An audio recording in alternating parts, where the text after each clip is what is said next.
हाय दोस्तों, रानी रसोई में आपका स्वागत है। आज मैं आलू का हलवा बनाने जा रही हूँ। ये नवरात्रि स्पेशल है, लेकिन ये कोई भी व्रत में खा सकते हैं। कोई भी व्रत फास्ट रखिए तो आप नमक अगर खाते हो सेंधा नमक डाल करके तो ये खा लीजिए। अगर नमक नहीं खाते हैं तो आलू का हलवा खा लीजिए।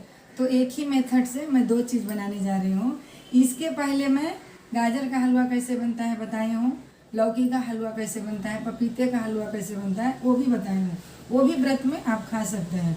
तो बहुत ही ये इजी तरीका है। और इसमें सूखा फ्रूट मैं डाली हूँ। अगर आपके पास उपलब्ध है तो डालिए, अगर नहीं उपलब्ध है तो बिना सूखा फ्रूट के भी ये बना सकते हैं। सूखा फ्रूट खाने से थोड़ा ताकत होगा, टेस्ट भी अच्छा रहेगा और अच्छा लगेगा।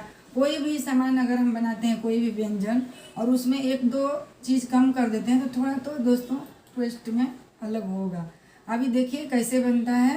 अगर मेरा वीडियो आपको अच्छा लगे तो लाइक कीजिए, शेयर कीजिए, सब्सक्राइब कीजिए और मेरे साथ बने रहिए। आइए देखिए कैसे बनाते हैं।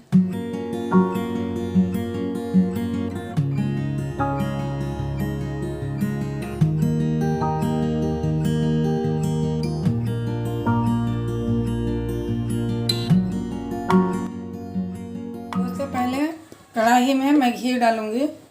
तो ये देखिए बड़ा चम्मच से 2 चम्मच डालूंगी। आधा बड़ा चम्मच जीरा, 2 कटा हुआ हरा मिर्चा। आलू को इस तरह से पीस पीस में कट कर देंगे। दोस्तों आलू उबालते टाइम ध्यान दीजिएगा, आलू ज़्यादा नहीं उबला हो कि ये मिसा जाए, वैसा नहीं। थोड़ा अच्छा से मतलब कट भी जाए और पक भी जाए, उस तरह का होना चाहिए। अभी इसमें मैं कटा हुआ बादाम डालूंगी, काजू देखिए इसको भी मैं तोड़ दी हूँ अच्छी तरह, और थोड़ा सा किशमिश और ये मूंगफली, सब कुछ डाल करके अच्छी तरह फ्राई करना है इसको। ये थोड़ा देर फ्राई करूँगी, थोड़ा सा ब्राउन होने के बाद आलू डालना है। ये देखिए घी में डाल करके थोड़ा देर भूंज रही हूँ। ये भुंजा जाएगा तब जा करके आलू डालूँगी। अभी मैं कटा हुआ आलू को डाल दूँगी और इसको डालकर अच्छी तरह फ्राई करना है।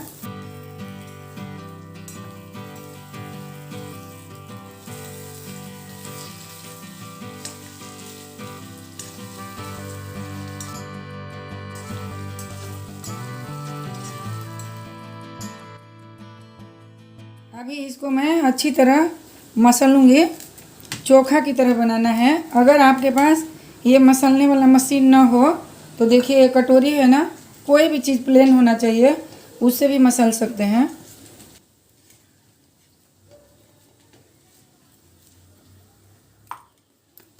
अभी देखिए मसलने वाला से जल्दी नहीं हो रहा है, इससे कटोरी से ही जल्दी हो रहा है। तो आप चिंता मत करिए कि मशीन नहीं है कैसे मसलाएगा। अगर ये भी उपलब्ध नहीं तो आप हाथ से भी मिस सकते हैं आलू को। आलू अच्छा उबला हुआ होना चाहिए, इस तरह से आलू को हाथ से भी मसल सकते हैं। अच्छी तरह नाइस इसको मसलना है। अभी देखिए दोस्तों, आलू का हलवा बनाने के लिए 2 से 3 चम्मच घी डालना है। अगर आप घी ज़्यादा खाते हैं तो ज़्यादा डाल दीजिए, अगर कम खाते हैं तो 2 चम्मच बड़ा चम्मच से बस है। अब इसमें मैं कटा हुआ बादाम को डालूँगी, फिर किशमिश और काजू, ये तीनों चीज़ को डाल करके अच्छी तरह चलाऊँगी। ये ब्राउन करना है। अभी देखिए ये ब्राउन हो गया। इसमें मैं मिसा हुआ आलू को डाल दूँगी और अच्छी तरह इसको चलाऊँगी, मतलब इसको अच्छी तरह भुनना है आलू को, तभी ये अच्छा टेस्ट आएगा।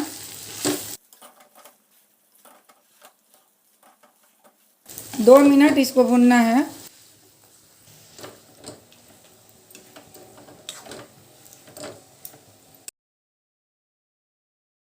देखिए इसमें बहुत अच्छा खुशबू आ रही है। ऐसे ही आप शकरकंद का भी हलवा बना सकते हैं। दोस्तों इसके पहले मैं लौकी का हलवा और बर्फ़ी भी बनाई हूँ, वो भी व्रत में खा सकते हैं। तो वो भी एपिसोड आप देखिएगा कि कैसा लग रहा है खा करके और बना करके। व्रत में बहुत कुछ बना करके खा सकते हैं। दोस्तों तो देखिए ये आलू फ्राई मैं कर रही हूँ, ये ब्राउन हो गया है। अभी मैं टमाटर डालूँगी, ये भी हो रहा है। साथ साथ में मैं आलू का हलवा भी बना रही हूँ। तो आलू एक उबाल लिए, उससे 2 वैरायटी का डिश हम बना सकते हैं। और 9 दिन का व्रत रखते हैं तो उसमें ताकत वाला चीज़ चाहिए, जो कि आपको खाने से आपका बीपी ना लो हो, आपको कमजोरी ना हो। तो आलू व्रत में खाया जाता है, इसलिए 2 वैरायटी मैं बना रही हूँ। अभी मैं टमाटर डाल रही हूँ, इसको पीस पीस कट कर दी हूँ और डाल करके अच्छी तरह चलाना है। थोड़ा सा 2 मिनट तक ही इसको भूनना है। अभी देखिए इसको 2 मिनट तक भूनना है। टमाटर को बहुत नहीं गलने देना है, ज़्यादा गल जाएगा तो गीला हो जाएगा। दोस्तों अभी मैं नमक डालने जा रही हूँ, तो ध्यान दीजिएगा, ये नहीं कि सेंधा नमक के बदले आप सादा नमक मत डाल दीजिए, तो व्रत में नहीं खा सकते हैं। व्रत में खाने के लिए क्या चाहिए? सेंधा नमक। अभी मैं नमक डालूंगी, सेंधा नमक डाल रही हूँ। तो देखिए अंदाज के अनुसार नमक डालना है। आप जितना नमक खाते हैं स्वादानुसार डालिएगा, कम या ज़्यादा भी पड़ गया तो कोई बात नहीं है, उसमें थोड़ा सा और टमाटर मिला दीजिएगा। तो देखिए ये सेंधा नमक है, मैं स्वादानुसार डाल रही हूँ। अब नमक डाल करके इसको अच्छी तरह चलाना है। 2 मिनट तक रुक रुक के चलाते रहेंगे। अभी देखिए दोस्तों, ये तो मैं बना ही रही हूँ, साथ साथ हलवा भी रेडी हो रहा है। तो वैसे ही आप झट से दोनों बना लीजिए। देखिए हलवा को भी चला रही हूँ। अगर आपको डिफ़िकल्ट लगा तो बारी बारी से भी बना सकते हैं, लेकिन एक साथ बनाएंगे तो जल्दी काम ख़त्म हो जाएगा। ये देखिए अच्छी तरह भून गया। अब मैं इसमें पिसी हुई चीनी को डालूँगी। अभी देखिए इस तरह से चीनी को डाल दिया। पिसी हुई चीनी इसलिए डालते हैं कि इसमें पानी कम छोड़ेगा। खड़ा भी चीनी डाल सकते हैं, खड़ा चीनी आप डालेंगे तो उसमें पानी ज़्यादा छूटेगा। अब इसको डाल करके अच्छी तरह चलाना है। देखिए गीला हो गया ना थोड़ा, तो थोड़ा देर इसको चलाते रहेंगे, ये पानी थोड़ा देर में सूख जाएगा।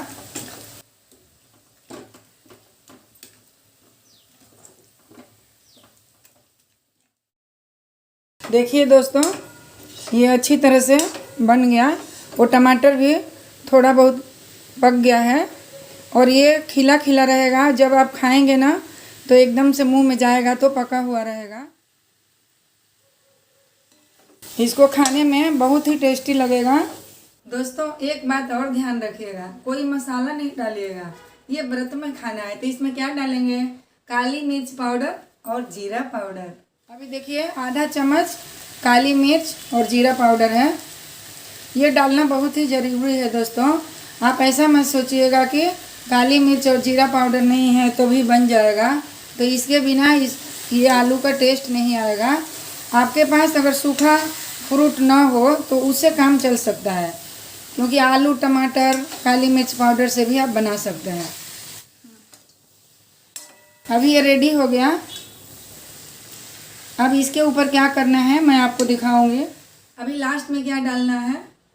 नींबू का जूस। नींबू का जूस निचोड़ना बिल्कुल मत भूलिएगा, क्योंकि यही टेस्ट बनाएगा। तो इसको आधा नींबू को निचोड़ूंगी ऊपर से, तभी ये खट्टा नमकीन सब टेस्ट में आएगा। ये बहुत ही टेस्टी रहेगा। अब इसको अच्छी तरह चला देना है। आलू रेडी हो गया। अभी मैं साइड में हलवा बना रही हूँ, तो देखिए वो भी रेडी हो गया है, लग रहा है, खुशबू तो आ रहा है बहुत। अभी देखिए दोस्तों वो आलू फ्राई करने में ये चिपक गए, तो अब क्या करेंगे? इसमें घबराना नहीं है, पहले से घी डाले हैं तो रगड़ने से छूट जाएगा। तो देखिए हलवा अलग हो गया, घी भी छोड़ दिया कढ़ाई में और हलवा अच्छा से रेडी हो गया। और एक बात का ध्यान रखिएगा, हलवा में इलायची पाउडर ज़रूर डालना है। सूखा फ्रूट रहे या ना रहे, इलायची पाउडर ही टेस्ट बनाएगा। अब हम क्या करेंगे लास्ट में कि थोड़ी सी मैं इलायची पाउडर डालूंगी, 1 चुटकी डालना है। देखिए मैं इलायची पाउडर पीस दी थी, तो पीस करके मैं डब्बा में रख देती हूँ। और फिर जब ज़रूरत पड़ा तो डालती हूँ। ये छिलके के साथ में मैं डाल रही हूँ, तभी इसका टेस्ट आएगा। अब लास्ट में मैं क्या करूँगी, नारियल डालूँगी। अब खुशबूदार हलवा रेडी हो गया। एक ही बार में 2 व्यंजन बन गया। अब इसको अच्छी तरह से आप व्रत में खाइए और दुर्गा जी का पाठ करिए, हनुमान जी का पाठ करिए, जो भी पाठ करना है करिए। कोई भी व्रत में खा सकते हैं। ये नवरात्रि स्पेशल है, लेकिन कोई भी व्रत आप कर रहे हैं तो उसमें इसको बना करके खाइए।